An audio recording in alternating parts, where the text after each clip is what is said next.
లూకా సువార్త 2వ అధ్యాయం 36-38 వచనాలు.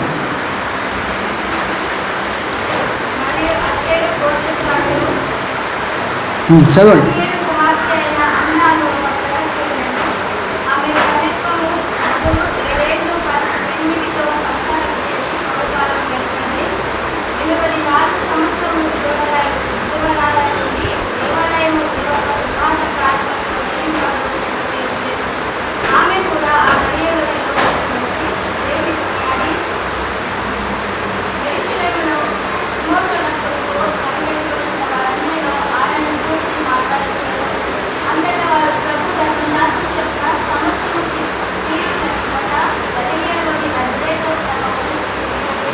చాలండి, 38 వరకే ప్రార్థించుకుందాం. ప్రభువా, మరొకసారి మీకు స్తుతులు, స్తోత్రాలు, వందనాలు చెల్లిస్తూ ఈ ఉదయకాల సమయం మందు నాకు కొన్ని నిమిషాలు మీ వాక్యాలు ధ్యానిస్తుండగా మీ వాక్యం ద్వారా మాతో మాట్లాడి మీరు మా మధ్య ఉండి ఘనత, మహిమ, ప్రభావాలు పొందుకోమని యేసయ్య పరిశుద్ధనామమున ప్రార్థించి వేడుకొంచున్నాం. ఆమేన్. తన మెస్సయ్య మరియు ఇశ్రాయేలు యొక్క ఓదార్పు కోసం చూసినటువంటి స్త్రీ ఆమె అన్న. తన మెస్సయ్య మరియు ఇశ్రాయేలు యొక్క ఓదార్పు కోసం ఎదురు చూసినటువంటి స్త్రీ అన్న. ఈరోజు అన్న గురించి మనం మాట్లాడదాం, నేర్చుకుందాం. అన్న అనగా కొత్త నిబంధనలో ఉన్నటువంటి అన్న గురించి, పాత నిబంధనలు కాదు. అన్న అనేటువంటి మాటకు అర్థం ఏంటంటే అభిమానము లేదా దయ లేదా అందమైనదే అని అర్థం అన్నమాట. అందుకే అన్న అనే మాట చాలా చాలా తీయని పదం. అది కొద్దిమంది పేర్లు అన్న అని పెట్టుకుంటారు, మంచి మంచి పేరు. అయితే ఇక్కడ చదివినట్లయితే ఈ యొక్క వచనాల్లో దేని గురించి రాబడిందంటే, ఇక్కడ మనం ఏం కనుగొంటున్నామంటే ఈ యొక్క వచనాలు చదివినటువంటి వచనాల్లో ఆమె అనగా మన ప్రభు రాకడ కొరకు ఎదురు చూసే దేవుని ప్రజలలో ఒక అందమైన రకము లేదా ఒక మాదిరికి అన్నలో మనకు కనిపించే అన్ని లక్షణాలు దేవుని ప్రజల్లో కనిపించాలని మనం కోరుకుంటున్నాం. ఏవైతే అన్నలో ఇక్కడ ఉన్నటువంటి లక్షణాలు అవి ప్రతి విశ్వాసిలో ప్రతి దేవుని బిడ్డలో అలాంటి లక్షణాలు కనబడాలి ఒక విశ్వాసిగా. అయితే ఇక్కడ అన్నలో ఏం చూస్తున్నామంటే ఆమె ప్రవక్తి. చూడండి దయచేసి, అక్కడ మనం చూస్తున్నాం కదా, ఆమె ప్రవక్తి. ఇది దేవుని వాక్యం మాట్లాడే స్త్రీ, వారు దేవుని వాక్యాన్ని మనకు జరగబోయే విషయాలు చెప్పే స్త్రీ. పాత నిబంధనలో గమనించినట్లయితే అక్కడ 3 ప్రవచించారు. ఈమెను కాకుండా ఇంకా 3 ప్రవచించినట్లుగా చూస్తున్నాం. వారెవరంటే స్త్రీలలో మాత్రమే ప్రస్తవించింది ఎవరంటే మొట్టమొదటిగా మిరియాం, రెండో ప్రవక్త ఎవరంటే దెబోరా, మూడవ ఎవరంటే హుల్దా. వీళ్ళు 3 కూడా మరి ప్రవచించినట్లుగా మనకు ఇక్కడ దేవుని వాక్యం చెప్తా ఉంది. మిరియాం గురించి చూసినట్లయితే నిర్గమాకాండం 15వ అధ్యాయం 20వ వచనం కూడా చూడొచ్చు. ఆమె గురించి రాయబడింది. చదవండి దయచేసి, నిర్గమ 15:20 వచనము.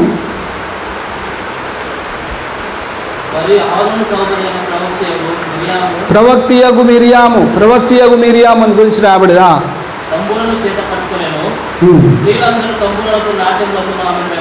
చాలండి. ప్రవక్తి అయిన మిరియాము, ఆమె ప్రవచించింది. ఆ తర్వాత ఇంకొక స్త్రీ గురించి దెబోరా, న్యాయాధిపతులు 4వ అధ్యాయం 4వ వచనము.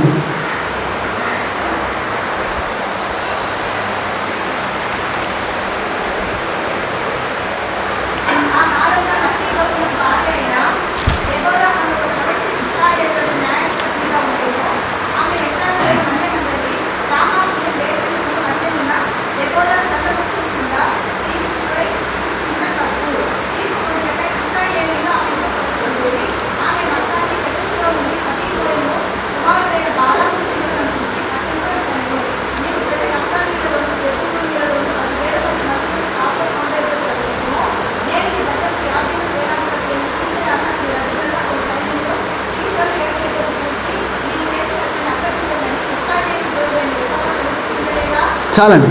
ఇక్కడ దీబోరా గురించి కూడా రాయబడింది. ఆమె న్యాయాధిపతిగా, తర్వాత మరి ఆమె జరిగే విషయాలు కూడా మనం అక్కడ తెలియపరచడం చూడవచ్చు. ఆ తర్వాత హుల్దా, 2వ రాజుల గ్రంథము 22వ అధ్యాయం 14వ వచనం చదువుదాం. 2వ రాజుల గ్రంథము 22వ అధ్యాయం 14వ వచనంలో హుల్దా గురించి రాయబడిన చదవండి దయచేసి.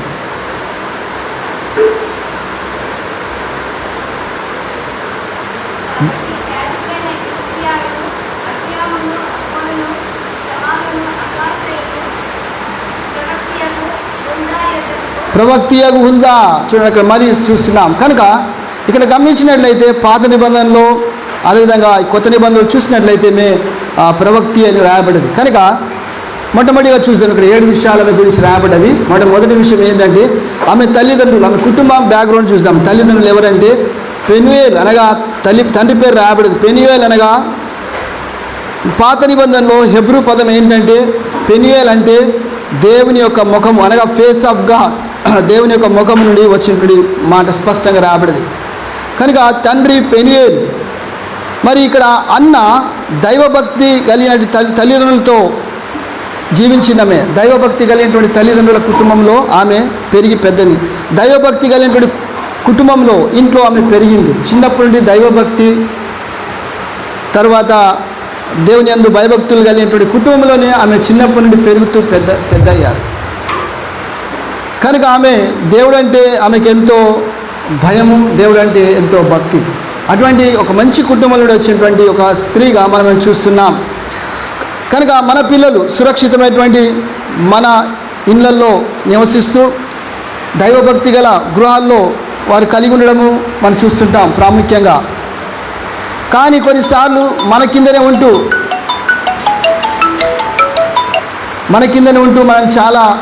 మనం చాలా ఇది ఏంటంటే క్రైస్తవ కుటుంబాలు ఎవరైతే తల్లిదండ్రులు ఒక భయభక్తిలో పెంచారో వాళ్ళ గురించి మనం చూసినట్లయితే వాళ్ళ పిల్లలు మరి వాళ్ళు తల్లిదండ్రులు ఎంతో భయభక్తిలో ఉంటారు. కానీ వారి పిల్లలు తల్లిదండ్రులు ఉన్నటువంటి భయభక్తిలో వారు ఉండలేకపోతారు. ఇది కొన్ని కుటుంబాలు మనం చూడవచ్చు, ఇది జరుగుతూనే ఉంటుంది. అందుకే మనం ఇక్కడ గమనించాల్సింది ఏంటంటే తల్లిదండ్రులు ఆత్మీయంగా ఉండొచ్చు, కానీ పిల్లలు కొన్నిసార్లు ఆత్మీయంగా ఉండకపోవచ్చు. మనం పదే చూస్తాం కొన్ని కుటుంబాలు, బైబిల్ కూడా చూడొచ్చు కొన్ని కుటుంబాలు. కానీ ఇది అలా కాదు. ఇక్కడ ఎలా ఉందంటే తల్లిదండ్రులు మంచి భయభక్తిలో ఉన్నారు, దేవుని యందు భయభక్తి కలిగినటువంటి కుటుంబంలో పెరిగి పెద్దయింది కనుక ఆమె కూడా దేవుని యందు ఎంతో భయభక్తులు కలిగి ఉంటున్నారు. ఈ రోజుల్లో చూసినట్లయితే మన కుటుంబాల్లో మన పిల్లల యొక్క పరిస్థితి ఎలా ఉందంటే వారు నియంత్రణ లేక టీవీ సెట్లకు అతుకపోతుంటారు. కంప్యూటర్లని, సోషల్ మీడియాని, సెల్ ఫోన్లని, ఇలాంటి భక్తిహీనటువంటి కూడినటువంటి పాటలు వింటూ మరి వారి యొక్క ఆత్మీయ జీవితంలో ఎంతో వెనుకబడిపోయినట్లు వారిగా చూస్తున్నాం. మరి వాళ్ళ పిల్లలు ఎవరు? క్రైస్తవ కుటుంబంలో పెరిగిన పిల్లలే. కానీ ఆత్మీయ విషయానికి వచ్చినప్పుడు వారు ఎంతో దేవునికి దూరంగా ఉంటున్నారు.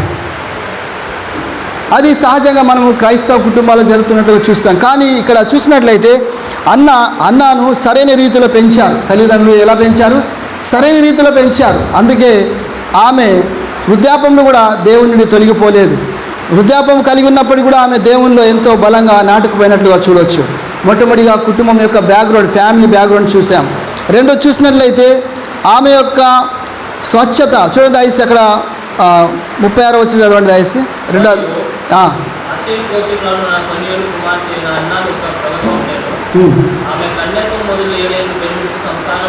చాలండి. ఆమె స్వచ్ఛత అనగా ఆమె కన్యత్వము, ఆమె పవిత్రత మరియు ఉద్దేశంతో తన జీవితాన్ని అంకితం చేసిన దైవభక్తి కలిగినటువంటి ఒక యువతిగా మనం చూడొచ్చు. ఇక్కడ ఆమె యవ్వన జీవితంలో దేవునికి తన జీవితాన్ని అంకితం చేసింది కనుక పవిత్రతో మరియు ఉద్దేశంతో తన జీవితాన్ని అంకితం చేసిన దైవభక్తి కలిగిన స్త్రీ, ఒక యువతిగా మనం చూడవచ్చు. ఆమె ఇక్కడ గమనించినట్లయితే ఆమె దైవభక్తి కలిగిన ఇంట్లో పెరిగినప్పటికీ అన్న ప్రభుతో తనకున్న సంబంధాన్ని సంబంధించిన సరైన ఎంపికలు చేసుకోగలిగింది.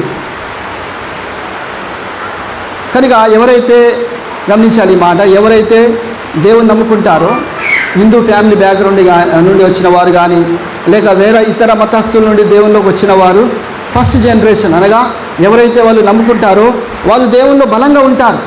దేవుని కొరకు తీవ్రత ఉంటుంది, దేవుని కొరకు ఎంతో ఆసక్తితో ఉంటారు.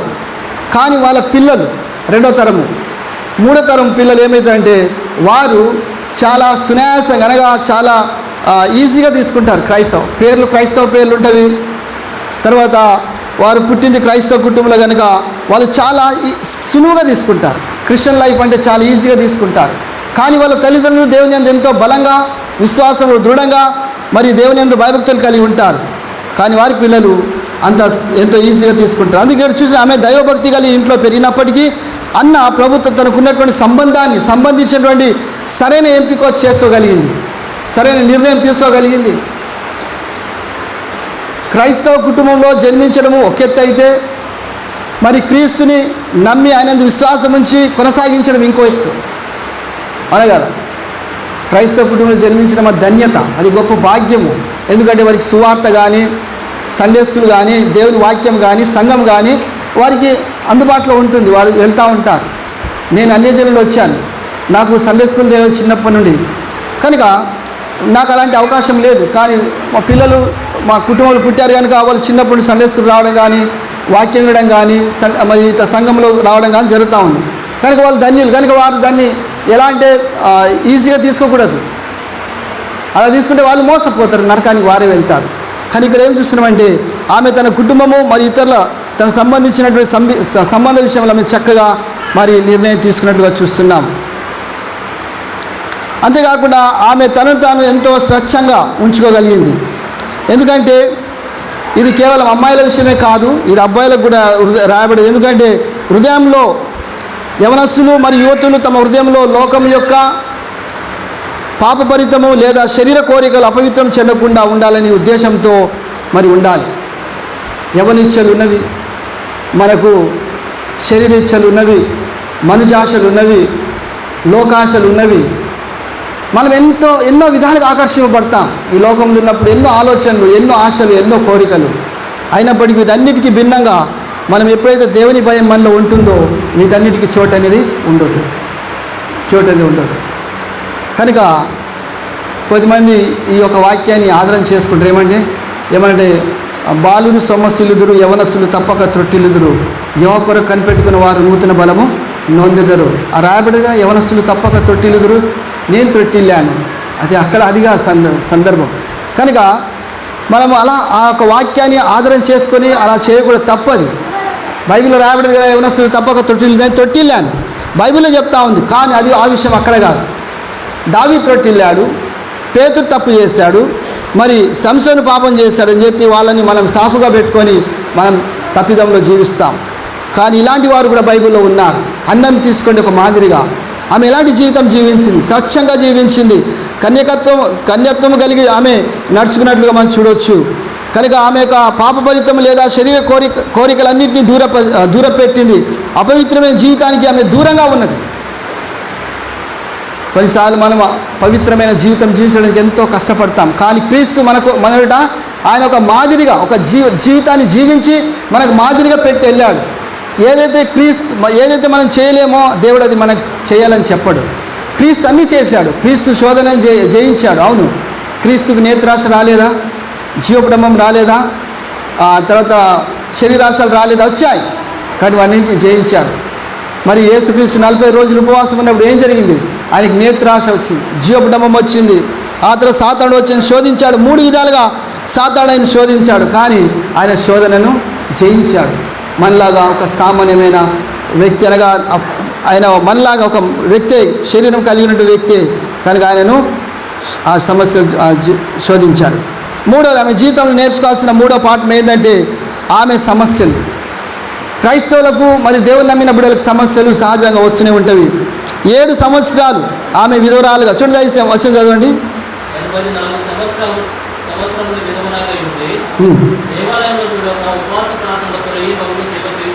దానికంటే ముందుగా 7 సంవత్సరాలు చదవండి. దానికంటే 7 ఏళ్ళు పెన్మిడితో సంసారం చేసి చాలండి. 7 ఏళ్ళే, కేవలం 7 ఏళ్ళు ఆమె పెళ్ళై తన భర్తతో ఉంది. ఆ తర్వాత భర్త చనిపోయాడు. కనుక ఆమె చిన్నతనంలో ఆశ్రయం పొందినప్పటికీ జీవితం కష్టతరమైన మరియు దేవుని ప్రజలకు మినహాయింపు లేదని త్వరగా తెలుసుకోవాలి. కష్టాలు సమస్యలు మనకు వస్తవి, ఆ విషయాన్ని మనం తెలుసుకోవాలి.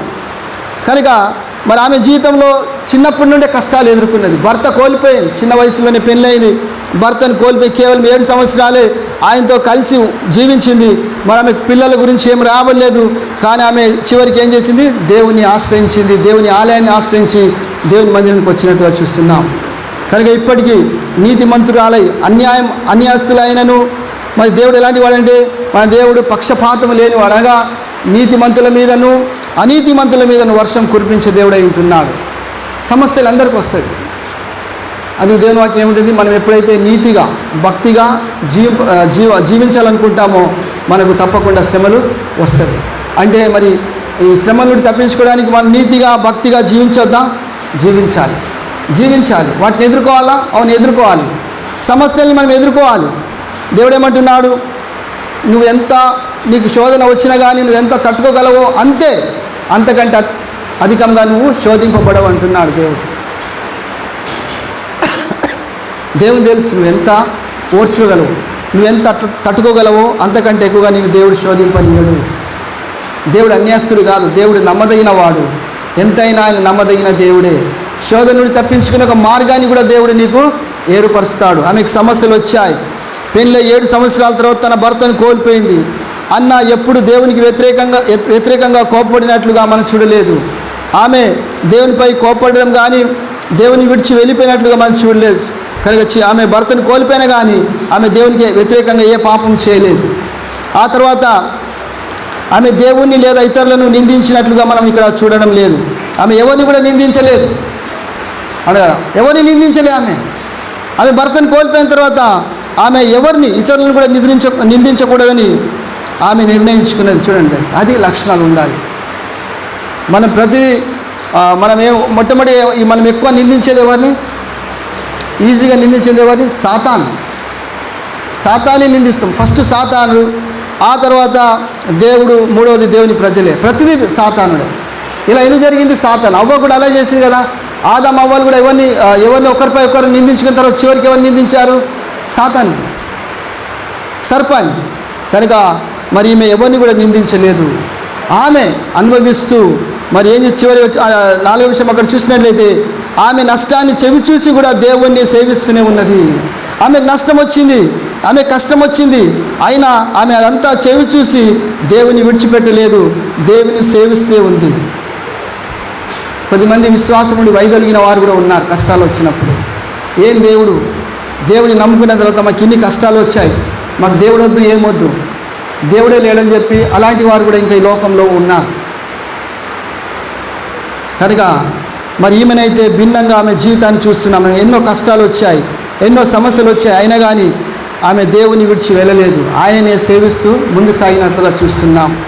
4వ విషయం చూద్దాం. ఈమెలో 4వ లక్షణం ఏంటంటే ఆమె ప్రతిజ్ఞ. చూడండి దయచేసి, ఆమె ప్రతిజ్ఞ గురించి చూసినట్లయితే దేవునికి ఆమె సేవ చేసినట్లుగా చూస్తున్నాం. దైవభక్తి కలిగినటువంటి యువతి. ఆమె ఏదో ఒక సమయంలో తన జీవితాన్ని దేవునికి అంకితం చేసింది. అన్న తన శేషించిన జీవితం అంతా కూడా దేవునికి సేవ చేయగలిగింది. చూసారా? శేష జీవితం, మిగిలిన జీవితం దేవునికి సేవ చేస్తూ ఆమె అలాగే ఉండిపోయింది. ప్రతి ఒక్కరు కూడా చేతనైనంత వరకు ప్రభు పనిలో క్రమబద్ధకంగా మనం ఏం చేయాలి? సేవ చేస్తూ ముందుకు సాగాలి. దేవుడు మనకు అప్పగించిన దాన్ని నమ్మకంగా దాన్ని నిర్వహించాలి. ఒకరోజు మనం దేవుడు లెక్క అడుగుతాడు, అప్పుడు మన సాకులు చెప్పలేము. ఈరోజు సాకులు మీరు నాతో చెప్పొచ్చు, పాస్టర్ గారితో చెప్పొచ్చు, దేవుని యొక్క సాకులు చెప్పలేరు. కనుక మనకు ఏదైతే అప్పగింపబడదో దాన్ని నమ్మకంగా నిర్వహించాలి. మంచి గృహ నిర్వాహకులుగా ఉండాలని దేవుడు కోరుకుంటున్నాడు. కనుక దేవుడు లేడు కదా, ఇప్పుడు దేవుడు చూస్తున్నాడని చెప్పి మనం మోసపరుచుకోకూడదు. దేవుడు చూస్తున్నాడు. ఒకరోజు రాబోతుంది, ప్రతిదీ కూడా లెక్కలోకి వస్తుంది. కనుక మరి ఆమె ప్రతిజ్ఞ ఏంటంటే దేవునికి సేవ చేయాలని నిర్ణయించుకున్నది. కనుక సేవ చేయడం గొప్ప భాగ్యం మనం భావించాలి. సంఘంలో కానీ సమాజంలో కానీ మరి దేవుడు మనకిచ్చిన ఏ స్థలంలోనైనా సరే సేవ చేయడం గొప్ప ధన్యత, భాగ్యం. మేము ఒకసారి గోల్డెన్ టెంపుల్ వెళ్ళాం, పంజాబ్ గోల్డెన్ టెంపుల్ వెళ్ళినప్పుడు అక్కడ చాలామంది ఆ గోల్డెన్ టెంపుల్ పక్కల అంటే చాలా పెద్ద విశాలమైన స్థలము, అక్కడ చాలామంది ఉన్నారు. వారు రాత్రులు అక్కన పడుకుంటారు. అయితే సిక్కు వాళ్ళు ఎక్కడో దూర ప్రాంతం నుండి వచ్చారు, ఆయా రాష్ట్రాల నుండి ఆయా ప్రాంతం నుండి వచ్చారు. అడిగా మా ఏంది మీరు ఇక్కడ ఉన్నారు, ఇక్కడ పడుకుంటున్నారు అంటే వాళ్ళు అంటారు మా నంబర్ రాలేదు. ఏ నంబర్ అన్నాను. ఏ నంబర్ అంటే మేము సేవ చేసే నంబర్ ఇంకా మాకు రాలేదు, మేము ఎప్పుడో బుక్ చేసుకున్నాం కానీ ఇంకా మాకు వెయిటింగ్ లిస్ట్లో ఉందన్నారు. ఏ సేవ అంటే చెప్పుల దగ్గర అన్ని చెప్పులు సరిగా క్రమంగా పెట్టి టోకెన్ ఇవ్వాలి, ఒక నంబర్ ఇవ్వాలి, ఫ్రీగా, డబ్బులు ఏం లేదు. వాళ్ళ పని ఏంటంటే చెప్పులన్నీ సరిగా పెట్టాలి. అది ఒక సేవ, దాన్ని ఎంతో గొప్పగా భావిస్తున్నారు. తర్వాత ఇలాంటి సేవలు అక్కడ చాలా ఉన్నవి. మనం ఒకరి చెప్పులు ఒక పక్కన కూడా పెట్టలేము, మనం ముట్టుకోం కూడా. ఆమె చెప్పులు నేను పట్టుకోవాలా? ఎక్కడుంది వినయం? కనుక చూస్తున్నాం ఏంటంటే ఆమె ప్రతిజ్ఞ ఏంటంటే దేవుని సేవ చేయాలని. ఇక్కడ అది చూస్తున్నాం కదా. ఆ తర్వాత చూద్దాం దయచేసి ఆమె ఉన్నటువంటి స్థలాన్ని చూడండి దయచేసి. ఆమె ఎక్కడ ఉందో చూడండి. అక్కడ ఆలయం నుండి ఆమె బయలుదేరలేదు. చదవండి దయచేసి, అవసరం చదవండి. 26-20 చదవండి దయచేసి. 27-28 దేవాలయంని విడువక చదవండి. దేవాలయంని విలువ అనగా ఆలయం నుండి ఆమె బయలుదేరి వెళ్ళలేదు. ఆ స్థలమే ఆమె ఎన్నుకున్నది. అన్న విశ్వసనీయంగా ప్రభు ఇంటిలో భాగంగా కావాలని ఎంచుకున్నది. ఎందుకంటే హెబ్రీ 10:25 ఏం రాబడి చదవండి దయచేసి. 10:25 ఈ విధంగా రాబడింది.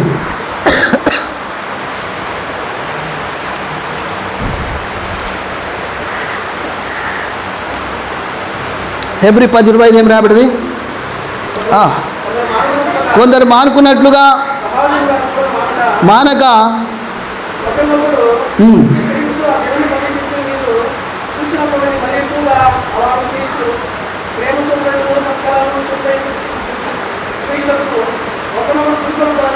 చాలండి. కనుక ఇక్కడ గమనిస్తుంది ఏంటంటే ఆమె యొక్క దేవుని మందిరాన్ని విడిచిపెట్టలేదు. దేవుని మందిరాన్ని ఎన్నుకున్నది. ఎందుకంటే ఆ రోజు సమీపిస్తున్న కొలది మనం ఇంకా ఎక్కువగా ఇలా కూడుకోవాలి. కనుక ఆ రోజుల్లో స్థానిక సంఘం పట్ల విశ్వాసం కనుక 84 సంవత్సరాలు ఆమె దేవుని మందిరం మంచి మరియు చెడు రెండింటిని చూసింది. ఆమె 84 సంవత్సరాలు అంటే పెద్ద వయసు. ఆమె 84 సంవత్సరాలు ఆ దేవుని మందిరంలోనే ఉంది. ఆమెకు అక్కడ ఒక చిన్న గది, ప్రార్థన గది ఇవ్వబడింది.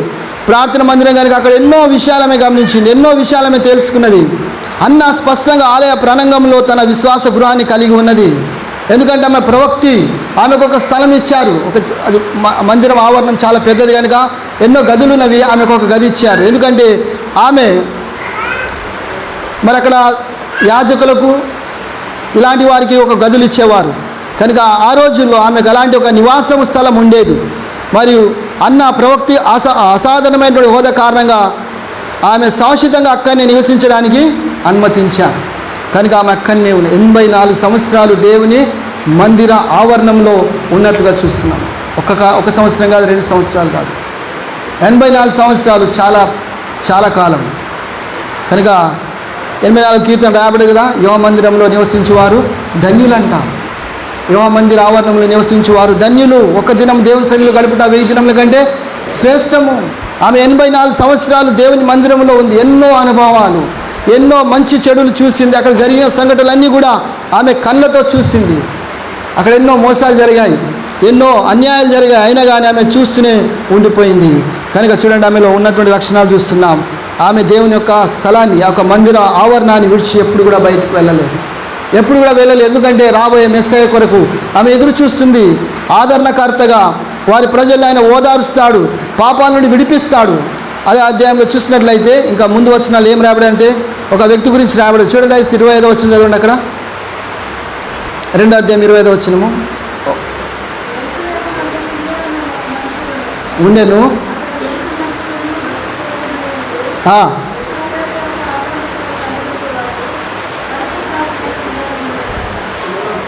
25వ కరెక్ట్ చదవండి. కనుక ఆయన ఏమైనాడు?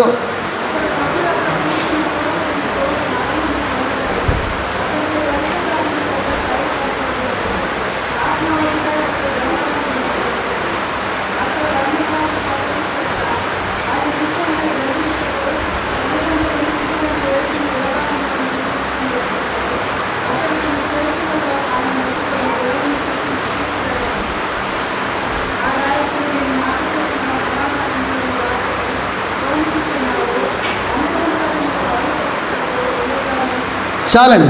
ఇక్కడ ఒక వ్యక్తిని చూస్తున్నాం. ఆయన దేవుని చేత, పరిశుద్ధాత్మ చేత ఆజ్ఞాపింపబడి నువ్వేందంట, నువ్వు మెస్సయ్య అనగా నువ్వు యేసుక్రీస్తుని చూసేంతవరకు నువ్వు చావవు, నీకు మరణము లేదని చెప్పారు. ఆయన కూడా వృద్ధుడే. ఆయన మెస్సయ్య కొరకు ఎదురు చూస్తున్నాడు. అంతలో ఆయన తీసుకొచ్చారు. ఏ రోజున? 8వ రోజున తీసుకొచ్చారు. అది వారి యొక్క మరి సున్నతి చేయించడానికి 8వ రోజున మెస్సయ్యని తీసుకొచ్చినప్పుడు ఆయన అక్కడనే ఉన్నాడు. అంతా చూస్తున్నాడు. ఆయనను చూసే వరకు నువ్వు చావు అని చెప్పి పరిశుద్ధాత్మ దేవుని చేత ఆజ్ఞాపింపబడింది. అది నెరవేరాలి. వృద్ధుడు, మరి ఆయన మరణానికి దగ్గరగా ఉన్నాడు. కానీ అంతలోగా యేసుక్రీస్తుని తీసుకొచ్చారు. ఆ యేసు ప్రభుని చూసి ఆయన చేతుల మీద పట్టుకొని ప్రార్థించాడు. తల్లిదండ్రులు ఆశ్చర్యపోయారు ఆయన ప్రవచించిన ప్రవచనాన్ని చూసి. అంతలోగా ఆమె కూడా అక్కడికి వచ్చింది. ఎవరు? అన్న కూడా అక్కడికి వచ్చినట్టుగా చూస్తున్నాం. చూడండి, వాళ్ళంతా వృద్ధులు అక్కడ ఈ మెస్సేజ్ని చూడడానికి ఇంకా వేచి ఉన్నారు. అందులో ఈమె కూడా, అన్న కూడా చాలా వృద్ధురాలు. చూడండి, ఇప్పుడు ఇంకా ముందుకెళ్దాం. 6వ విషయానికి వస్తాం. 6వ విషయం చూసినట్లయితే ఆమె యొక్క జీవితంలో సహనాన్ని గురించి చూస్తున్నాం. ఆమె సహనము చూడండి, ఎంత సహనంతో ఆమె ఉందో చూడండి ఒకసారి. 84 సంవత్సరాలు చాలా కాలం. ఇది చాలామందికి జీవితకాలం. బైబిల్లో రాబడింది మన ఆయుష్ 70 సంవత్సరాలు, అధిక బలమున్న ఎడల 80 సంవత్సరాలు. కానీ ఈమె సంఘంలో 84 సంవత్సరాల నుండి ఉంటుంది. మరి ప్లస్ మళ్ళీ వివాహమైన సంవత్సరాలు వేరు. ఒక వ్యక్తి అంటాడు దాదాపు అప్పటికే 84 + 7 91 సంవత్సరాలు. 91 సంవత్సరాలు చూడండి. దయచేసి పెళ్ళైనప్పుడు అన్నకు ఎలాంటి సందేహం లేదు. కానీ 84 సంవత్సరాలు మరి 7 సంవత్సరాలు వివాహం, మొత్తం 91 సంవత్సరాలు. ఆమె వివాహం చేసుకున్నప్పుడు కనీసం ఆమె యుక్త వయసులో కూడా ఉండొచ్చు, లేదా మధ్య వయసులో కూడా ఉండొచ్చు. అంటే సుమారు 100 సంవత్సరాల కంటే ఎక్కువ వయసు కలిగి ఉంటుందని వారు భావిస్తున్నారు. పెళ్ళైనప్పుడు బహుశా ఆమెకు ఒక 15-20 ఉండవచ్చు. ప్లస్ మళ్ళీ 7 సంవత్సరాలు భర్తతో ఉంది. ఆ తర్వాత 84 సంవత్సరాలు దేవుని మందిరంలో. 100 సంవత్సరాల కంటే పైన వయసు కలిగిన వృద్ధురాలు, చాలా వృద్ధురాలు, ఎంతో సహనంతో కనిపెట్టుకుంటుంది. ఆమె మెస్సయ్య మరియు ఇశ్రాయేలు యొక్క ఓదార్పు కోసం ఆమె వేచి ఉన్నది. ఆమె కనిపెట్టుకొంచున్నది. ఎంత సహనం చూడండి. ప్రభు వాగ్దానం చేశాడు కనుక అన్న ఎప్పుడు కూడా ఆమె అక్కడి నుండి వెళ్ళిపోలేదు. ఆమె ఆయన రాకడ కొరకు ఆయనను చూడాలని ఒక ఆశతో, తపనతో ఎదురు చూస్తూనే ఉన్నది. కనుక ఆ సమయం వచ్చింది. ఆ రోజు ఎంతమంది ధన్యులయ్యారు అక్కడ మందిరంలో ఉన్నవారు? సిమియోను ధన్యుడయ్యాడు, తర్వాత అన్న ధన్యురాలైంది. మరి అక్కడ ఇంకా వృద్ధులు ఉన్నారు, వాళ్ళు ధన్యులయ్యారు. కనుక నిజంగా ఇది చాలా అద్భుతం. ఇది చాలా అద్భుతంగా జరిగింది. అందుకే మనం ఇక్కడ ఏంటంటే ఆమె ఎంతో సహనముతో ఆశగల ప్రాణం దేవుడు తృప్తిపరిచే దేవుడే ఉంటున్నాడు. దేవుని పట్ల నువ్వు ఒక తీవ్రత కలిగి ఉండాలి. దేవుని పట్ల నువ్వు సహనంతో కనిపెట్టుకొని ఉండాలి. దేవుడు నిన్ను దర్శించే సమయం వస్తుంది. దేవుడు మనతో మాట్లాడే సమయం వస్తుంది. కనుక మనము వేచి కాచి ఉండాలి. దేవుని సమయాలు మన సమయాలు వేరు. మనం అనుకున్నట్లుగా జరగవు. అలా జరిగితే చాలా మంచిది. అలా జరగవు. కనుక మనం దేవుని కొరకు మనం కనిపెట్టుకోవాలి, దేవుడు మన కొరకు కాదు. అందుకే ఆమె నిజంగా ఎంతో సహనముతో ఎన్ని సంవత్సరాలు ఒకసారి చూడండి, దేవుని మందిరాన్ని విడిచిపోలేదు. దేవుని మందిరంలో ఉండడము అది గొప్ప భాగ్యంగా భావించింది. కనుక అక్కడనే నిజమైన ఆనందం ఉంటుంది. దేవుని మందిరంలో ఆనందం ఉంటుంది, శాంతి ఉంటుంది, సమాధానం ఉంటుంది. కనుక మన దేశానికి మదర్ తెరీసా వచ్చింది. మదర్ తెరీసా తెలుసు కదా. మదర్ తెరీసా యుగోస్లేవియా దేశం నుండి ఆమె యవనస్తురాలు. ఆమె ఒక నర్సుగా అంటే సేవ చేయాలనే ఒక ఉద్దేశంతో వచ్చింది.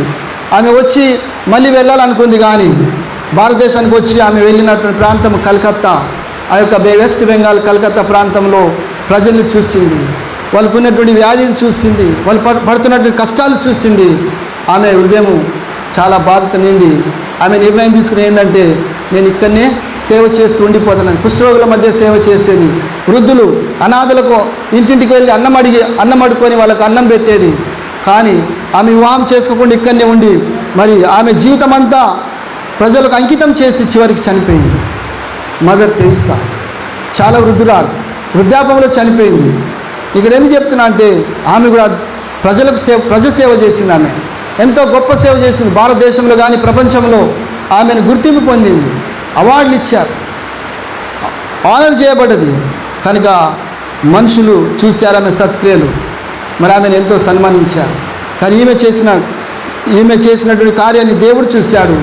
దేవుడు ఆమెను ఓదార్చి మరి ఎంతో ఆశ్రయించాడు. చూద్దాం, చివరిగా చూద్దాం కొన్ని ఆమె ప్రార్థనలు చూడండి. దయచేసి అక్కడ ఆమె రాత్రి పగలు ఉపవాస మరియు ప్రార్థనలతో దేవుని సేవ చేశారు. రాయబడే కదా వాక్యం ఏంటట, అయితే రాత్రి పగలు ఉపవాసాలు మరియు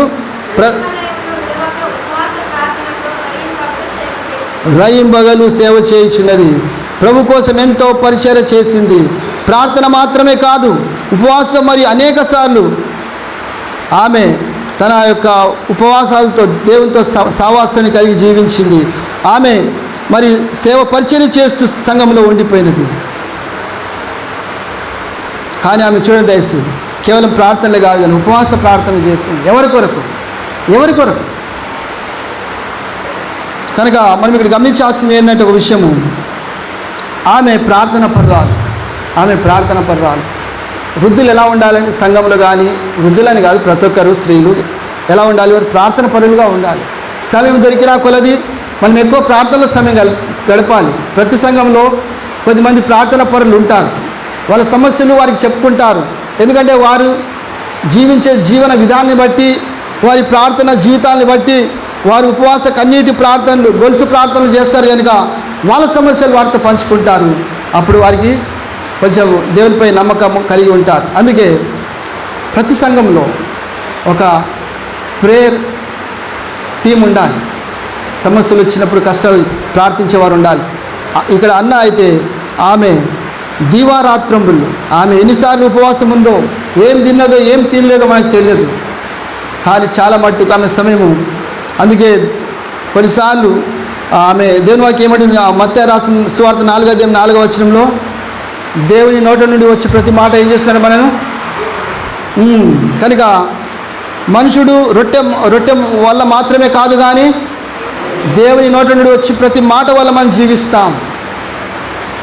మోషే 40 రోజులు అక్కడ కొండ మీదకి వెళ్ళాడు. అక్కడ పర్వతం పైకి వెళ్ళినప్పుడు ఆయన ఎలాంటి ఉపవాసం ఉన్నాడు అక్కడ. కనుక దేవుని సన్నిధిలో ఉన్నంత వరకు ఆయన అన్నపానములు మర్చిపోయాడు. కనుక దేవుని వాక్యాన్ని వింటూ ఆ విధంగా గడిపాడు. యేసు ప్రభు అరణ్యంలోకి వెళ్ళాడు. 40 రోజులు ఆయన ఉపవాసం ఉండి ప్రార్థన చేశాడు.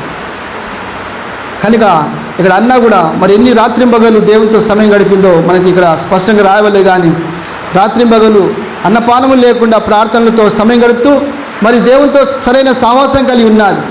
అన్న తాను చేయడంలో సంతృప్తి చెందింది. ఆమె ఏం చేయగలదు? వృద్ధాపంలో అదే చేసింది. కొద్దిమందికి శక్తి ఉండి టాలెంట్ ఉండి చేయలేరు, అనగా టాలెంట్ ఉండి కూడా చేయలేరు. దేవుని దృష్టిలో వాళ్ళు నిష్ప్రయోజకులు. దేవుడు నీకు టాలెంట్ ఇచ్చాడు, దేవుడు నీకు శక్తి ఇచ్చాడు, నువ్వు సాయం చేయగల సామర్థ్యం నీలో ఉంది. కానీ నువ్వు చేయలేవు. మనసు రాదు, మనసు ఏమాత్రం ఒప్పదు. అందుకే దేవుని వాక్యం మన సాధ్యమైనంత వరకు మన సాయశక్తి కొలది మన సాయం చేయడం నేర్చుకోవాలని దేవుని వాక్యం చెప్తా ఉంది. కనుక ఆమె ఏమైతే చేయాలనుకుందో దాంట్లో తృప్తి చెందుతూ మరి తను చేయలేని దాని గురించి చింతించలేదు. ఆమె ఏది చేయలేదు దాని గురించి చింతించలేదు. కానీ ఆమె ఏది చేయగలిగిందో దాంట్లో తృప్తిగా ఉన్నది. వృద్ధురాలు ఏం చేయగలుగుతుంది? యవనస్తులు సేవ కొరకు ఎలా ఉండాలి? తీవ్రత ఉండాలి, పరుగులు తీయాలి, దేవుని కొరకు అందుబాటులో ఉండాలి, ప్రభు చేత వాడబడాలి. కానీ కొన్నిసార్లు వాళ్ళు ముసలి వాళ్ళలాగా ఉంటారు, అలసిపోయి బలహీనులుగా అలా ఉంటారు. అలాంటి వారు కాదు. దేవునికి తీవ్రత కలిగి ఉన్నవారు కావాలి. దేవునికి కావాల్సింది యవ్వన బలం కావాలి. యవ్వన కాలమందు నా కాడిమట నరునికి మేలు. కనుక ఇక్కడ గమనించినట్లయితే వృద్ధురాలు కానీ ఆమె సంతృప్తిగా ఉంది. చివరిగా చూసినట్లయితే ఆమె ఏం చేసింది చూడండి. దయచేసి అవచనం చదవండి. రాత్రింబగలు ఉపవాస ప్రార్థనలు చేస్తూ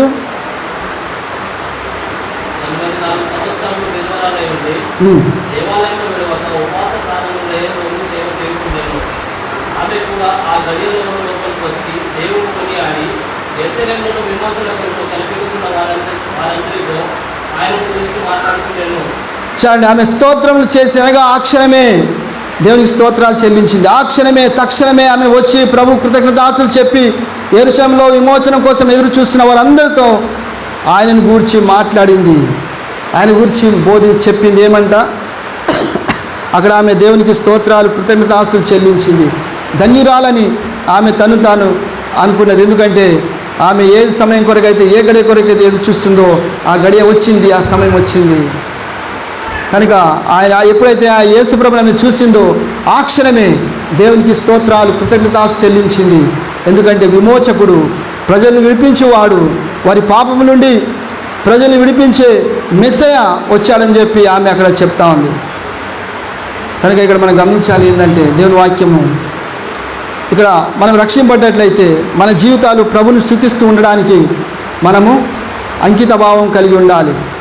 కనుక కేవలం దేవుని యొక్క ఆశీర్వాదాలు పొందుకోవడమే కాదు, కానీ దేవుని పట్ల మనం దేవుని పట్ల కృతజ్ఞత కలిగి ఉండాలి. ఈ వారమంతా దేవుడు మనకు సాయం చేశాడు, మన సజీవ లెక్కలో ఉంచాడు.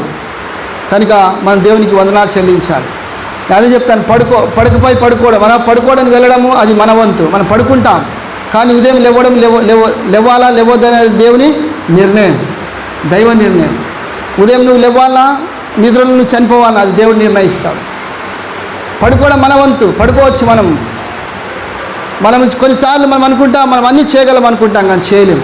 నువ్వు మంచి పడక కొనుక్కోవచ్చు, 50,000 రూపాయలు పెట్టి మంచి బెడ్ కొనుక్కోవచ్చు, కానీ నువ్వు నిద్రను కొనుక్కోలేవు. దేవుని చేతిలో ఉంది.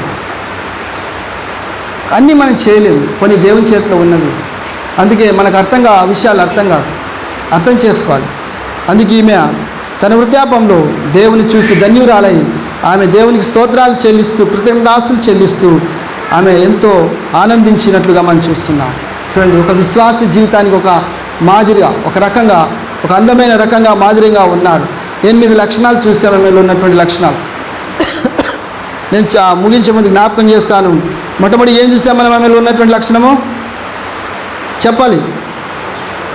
ఆమె తల్లిదండ్రులు అనగా కుటుంబ బ్యాక్గ్రౌండ్ చూసాం, ఎలాంటి కుటుంబంలో పెరిగి పెద్దదైందో చూసాం. రెండవది ఆమె స్వచ్ఛత అనగా కన్యత్వం గురించి చూసాం. కేవలం 7 సంవత్సరాలే పెన్మిటితో ఉండి మిగతా సంవత్సరం అంతా కూడా దేవుని కొరకే జీవించింది, అంకితం చేసింది. విధురాలు దేవుని కొరకు జీవించింది. ఆ తర్వాత మూడోది చూసాం ఆమె సమస్యలు. ప్రతి విశ్వాసి దేవుని నమ్మిన బిడ్డలకు సమస్యలు వస్తాయి, సర్వసాధారణంగా వస్తాయి. కనుక మనం వాటిని ఎలా ఏలాలి, వాటిని ఎలా తట్టుకోవాలో దేవుడు సాయం చేస్తాడు. నాలుగోది చూసాం ఆమె ప్రతిజ్ఞ ఏంటంటే ఆమె దేవునికి సేవ చేయాలని తమ జీవితాన్ని అంకితం చేసుకున్నది. ఐదవ విషయం ఏం చూసామంటే ఆమె ఉన్నటువంటి స్థలంలో ఆమెకు ఒక గది ఇవ్వబడ్డది. ఆ గదిలో ఆమె దీవారాత్రములు ప్రార్థనతో సమయం గడిపింది. ఆరో విషయం చూసాం ఏంటంటే ఏం నేర్చుకున్నాం, ఆమె యొక్క సహనము. 84 సంవత్సరాలు దేవుని మందిరంలో నివసింపగోరింది. 84 సంవత్సరాలు అంటే చాలా కాలం. ఆ తర్వాత 7వ విషయం చూసాం, ఆమె ప్రార్థనలు చూసాం. రాత్రింబగలు ఉపవాస ప్రార్థనలు చేసినట్లుగా చూసాం. చివరిగా ఆమె దేవుని స్తుతించినట్లుగా ఆమె కూడా అప్పుడే ఆయన తీసుకొచ్చినప్పుడు ఆమె కూడా మందిరంలోకి వెళ్ళి యేసు ప్రభుని కళ్ళతో చూసి ఆయనను గణపరిచినట్లుగా చూస్తున్నాం. ఎంత ధన్యత, నిజమే. కనుక అన్నావలే మనం కూడా మరి ఆ యొక్క రక్షకుడు, విమోచకుడు, మెస్సయ కొరకు ఏ విధంగా ఆమె ఎదురు చూసిందో మనమైతే ధన్యులం. మనం ఆయనను చూడలేదు, కానీ ఆయన గురించి మనం బైబిల్లో రాయబడది, మనం విశ్వసిస్తున్నాం, మనం నమ్ముచున్నాం. 2000 సంవత్సరాల క్రితము ఆయన ఈ లోకానికి వచ్చాడు, మన పాపల నిమిత్తం చనిపోయాడు, సమాధి చేయబడి 3వ దినం తిరిగి లేచిన మృత్యుంజయుడు మళ్ళీ తిరిగి రానై ఉంటున్నాడు. మనము చూడలేదు, కానీ నమ్ముచున్నాం, ఎందుకంటే బైబిల్ రాయబడింది. కొద్దిమంది చూశారు, పాత నిబంధనలు, వారు కూడా చూడలేదు. రాబోయే మెస్సయ గురించి వారు నమ్మారు, విశ్వసించారు. కానీ వీళ్ళు కళ్ళతో చూశారు, ధన్యులయ్యారు. ఎందుకంటే ఆ మెస్సయ వచ్చే వరకు వాళ్ళకు మరణం లేదు కనుక వారు చూసి ధన్యులై దేవుని ఎంతగానో స్తోత్రించారు. కనుక మూడు రకాల ప్రజలను చూసాం. మనమైతే ధన్యులం, ఎందుకంటే చూడక నమ్ముచున్నాం కనుక. చూసి నమ్మిన వారి కంటే చూడక నమ్మిన వారే ధన్యులు. కనుక ఈ సమయంలో మనం అందరం కలుముసుకుందాం. మనము అన్నవలే దేవుని సన్నిధానంలో ఉంటున్నాం కనుక అన్న జీవితంలో మనము 8 విషయాలు నేర్చుకున్నాం. కనుక మన దేవుని ఆరాధించాలి, ఎందుకంటే మన రక్షకుడు 2000 సంవత్సరాల క్రితం ఈ లోకానికి వచ్చి మన పాపల నిమిత్తం చనిపోయి సమాధి చేయబడి 3వ దినం తిరిగి లేచి మృత్యుంజయుడిగా పరలోక రాజ్యానికి వెళ్ళాడు, మళ్ళీ వస్తానని చెప్పాడు.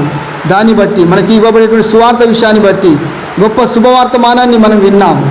దేవుడు మన కొరకు చేసిన గొప్ప త్యాగాన్ని బట్టి, ఆ బలియాగాన్ని బట్టి, మన కొరకు ఆయన పెట్టిన ప్రాణాన్ని బట్టి మనం దేవునికి వందనాలు చెల్లించాలి. మనకిచ్చిన రక్షణను బట్టి మన దేవునికి స్తోత్రాలు చెల్లించాలి. మన సజీవ లెక్కలో ఉంచాడు కనుక దాన్ని బట్టి మన దేవునికి వందనాలు చెల్లించాలి. దేవుడు మనల్ని పోషిస్తున్నాడు, సంరక్షిస్తున్నాడు, మన కాపరిగా ఉంటూ మనల్ని కాపాడుతున్నాడు, కాయుచున్నాడు కనుక దాన్ని బట్టి దేవునికి వందనాలు చెల్లించాలి. ఈ సమయంలో అందరం కళ్ళు మూసుకొని మనం ఆరాధనలోకి వెళ్దాం. ప్రేరేపణ కలిగిన వారు పురుషుడు 4